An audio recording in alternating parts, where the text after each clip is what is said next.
Sodelujemo tudi z Upravo za zaščito in reševanje Črne gore in pa s Češko pokrajino Moravsko-Šlezijska pokrajina in poklicnimi gasilci iz Ostrave.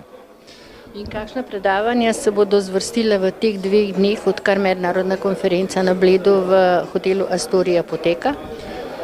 Ta mednarodna konferenca je posvečena odzivu lokalne skupnosti na naravne in druge nesreče. Tako da smo poskušali s temami naših predavanj čim bolj osvetliti to problematiko, se pravi predstaviti različne službe zaščite in reševanja, ki lahko posredujejo ob naravnih in drugih nesrečah.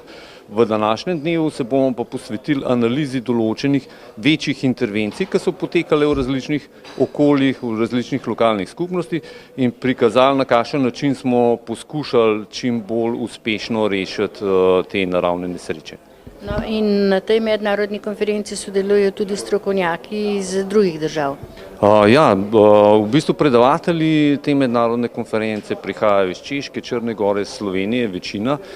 Imamo pa tudi enega cenjenega gosta iz Italije, ki je z nami sodeloval že tudi na podobni konferenci v Kolašinu v Črni gori.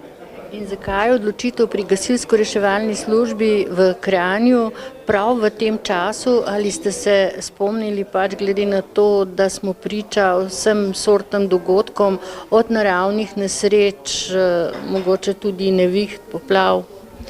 V bistvu se naravne nesreče, pa tudi druge nesreče praktično dogajajo ves čas. Ne moramo se izogniti kljub tehnološkim napredkom, kljub razvitosti različnih reševalnih služb, se ne moramo povsem izogniti kakšnim naravnim in drugim nesrečam.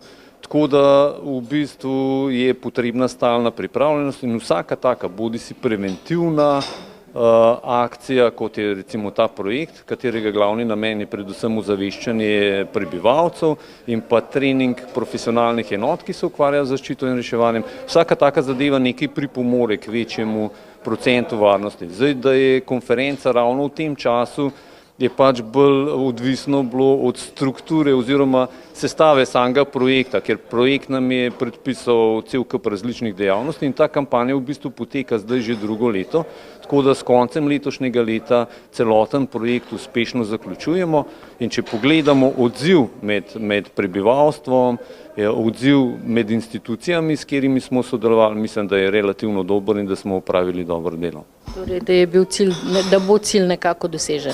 Jaz mislim, da cilj nekako bo dosežen. Zdaj, do kakšne mere je vedno odvisno od odziva. Na to nimaš čist absolutnega vpliva, vendar mislim, da smo se dotaknili kar precej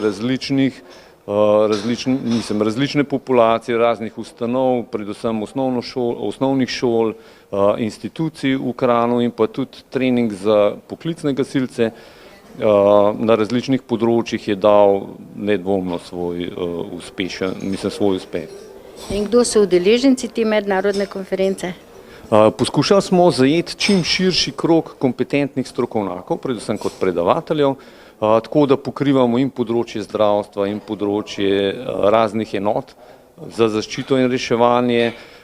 Slušatelji so pa praktično vsi naši partnerji, ki so sodelovali pri tem projektu, se pravi predstavniki inštitucij, s katerih mi sodelujemo, potem predstavniki drugih poklicnih gasilskih enot v Sloveniji, predstavniki prostovoljnih gasilcev.